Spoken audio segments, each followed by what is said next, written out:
ലോകത്ത് 3-ാം സ്ഥാനത്തേക്ക് ഇന്ത്യ എത്താൻ വേണ്ടി പോകുന്നു. അതൊരു വർക്കാണ് നടന്നുകൊണ്ടിരിക്കുന്നതാണ് സാധാരണ. അങ്ങനെ സംഭവിക്കുമ്പോൾ ഇപ്പോൾ ചിലർ പ്രെഡിക്റ്റ് ചെയ്തു എന്ന് പറയുന്നില്ലേ, ഇന്ത്യയിലെ സെൻസെക്സ് 80,000 ഇപ്പോഴുള്ളത് 1,00,000 തീരുന്ന അത് സംഭവിക്കും. അത് സംഭവിച്ചു കഴിഞ്ഞാൽ ഈ പറയുന്നതെല്ലാം ഈ കേൾക്കുന്നവർ ഇന്ന് ഇൻവെസ്റ്റ് ചെയ്യുകയാണെങ്കിൽ അവർക്ക് ഇന്ത്യയുടെ അഭിവൃദ്ധിയോടൊപ്പം വളരുവാൻ സാധിക്കും.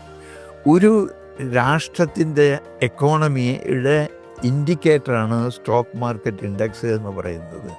സ്റ്റോക്ക് മാർക്കറ്റ് ഇൻഡെക്സാണ് ഓരോ വ്യക്തിക്കും ആ രാജ്യം എന്ത് ബെനിഫിറ്റ് തന്നു എന്നുള്ളത് ചൂണ്ടിക്കാണിക്കുന്നത്.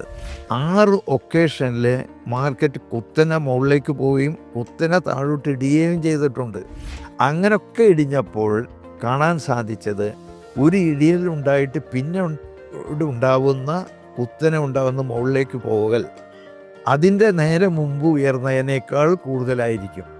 അങ്ങനെ ഉയരാൻ അവസരം ഉണ്ടായതുകൊണ്ടാണ് സ്റ്റോക്ക് മാർക്കറ്റ് ഇൻഡെക്സ് ഈ ലെവലിൽ എത്തുവാൻ സാധിച്ചത്. ഇതിനോടൊപ്പം തന്നെ മാർക്കറ്റിൽ ഇൻവെസ്റ്റ് ചെയ്യുന്ന ആളുകൾക്കും വളർച്ച ഉണ്ടായിട്ടുണ്ട്, സാമ്പത്തിക അഭിവൃദ്ധി ഉണ്ടായിട്ടുണ്ട്. അത് സ്റ്റോക്കിൽ ഇൻവെസ്റ്റ് ചെയ്യുന്നവർക്കും ഉണ്ടായിട്ടുണ്ട്, മ്യൂച്വൽ ഫണ്ടിൽ ചെയ്യുന്നവർക്കും ഉണ്ടായിട്ടുണ്ട്. ഒരു സംശയമുള്ളത്, ഈ സ്റ്റോക്കിലും മ്യൂച്വൽ ഫണ്ടിലൊക്കെ ഇൻവെസ്റ്റ് ചെയ്യുന്ന ആളുകൾ ഇത് വലിയ രീതിയിലുള്ളൊരു തകർച്ച സംഭവിച്ചു കഴിഞ്ഞാൽ ഞങ്ങൾ ഇൻവെസ്റ്റ് ചെയ്യുന്നത് മുഴുവൻ നഷ്ടപ്പെടില്ലേ എന്നുള്ളൊരു തോന്നൽ പലർക്കും ഉണ്ട്. അതുകൊണ്ട് ഭയന്ന് നിൽക്കുന്നവരുണ്ട്. എന്താണ് പറയാൻ? മീഡിയ പറയാൻ എന്താണെന്നറിയോ, മാർക്കറ്റ് 2000 പോയിന്റ് താഴ്ന്ന ഇത്ര കോടി റുപ്യ നഷ്ടപ്പെട്ടു എന്നാണ് പറയുന്നത്. വലിയ സംഖ്യയാണ്, ലക്ഷക്കണക്കിനുള്ള സംഖ്യ നഷ്ടപ്പെട്ടു എന്നാണ് പറയുന്നത്. പക്ഷേ നഷ്ടപ്പെടുന്നില്ല. അതേസമയത്ത് നമ്മുടെ കയ്യിൽ ഗോൾഡുണ്ട്. ഗോൾഡിൻ്റെ വില കുറഞ്ഞാൽ നമ്മൾ ഒരിക്കലും പറയുന്നില്ല ഇന്ത്യയിൽ ഗോൾഡ് ഉള്ളവരുടെ എല്ലാം ഇത്രയും നഷ്ടപ്പെട്ടു എന്ന് പറയാറില്ല. ഇതിനെന്താ കാരണം? ഈ വസ്തു നമ്മുടെ കയ്യിലുണ്ട്. ഓഹരി ആണെങ്കിലും നമ്മുടെ കയ്യിലുണ്ട്, നമ്മുടെ അക്കൗണ്ടിൽ, നമ്മുടെ ഡിമാറ്റ് അക്കൗണ്ടിൽ ഉണ്ട്. ആ പർട്ടിക്കുലറിൻ്റെ വില കുറഞ്ഞപ്പോൾ ആ സ്റ്റേറ്റ്മെൻറ്റ് എടുത്തു നോക്കുമ്പോൾ ഇതിൻ്റെ മൂല്യം കുറഞ്ഞിരിക്കുക കാണുന്നത്.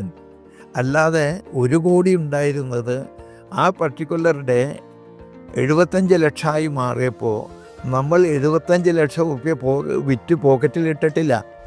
അങ്ങനെ വന്നു കഴിഞ്ഞാൽ നമുക്ക് പറയാം 25 ലക്ഷം നഷ്ടപ്പെട്ടു എന്ന് പറയാം.